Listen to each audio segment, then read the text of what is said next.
ನೀವು ಏನನ್ನ ಮ್ಯಾನಿಫೆಸ್ಟ್ ಮಾಡ್ತಿದ್ದೀರೋ ಅದು ಡಿಲೇಯಿಂದ ಅಲ್ಲ, ಆದರೆ ಅಲೈನ್ಮೆಂಟ್ನಿಂದ ನಿಂತಿದೆ.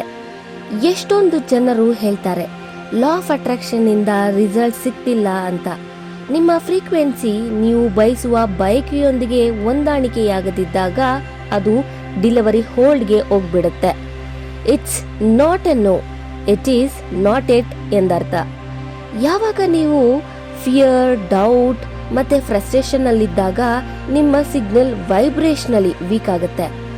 ಆದರೆ ಯಾವಾಗ ನೀವು ಟ್ರಸ್ಟ್ ಮಾಡ್ತೀರಾ, ನೀವು ಸರೆಂಡರ್ ಮಾಡ್ತೀರಾ ಮತ್ತೆ ಕೃತಜ್ಞರಾಗಿರ್ತೀರೋ ಆಗ ನೀವು ರೆಡಿ ಇರ್ತೀರಾ ರಿಸೀವ್ ಮಾಡ್ಕೊಳ್ಳೋದಕ್ಕೆ. ಯೂನಿವರ್ಸ್ ಒಂದೇ ಒಂದು ವಿಷಯನ ಕೇಳುತ್ತೆ, ಆರ್ ಯು ರೆಡಿ?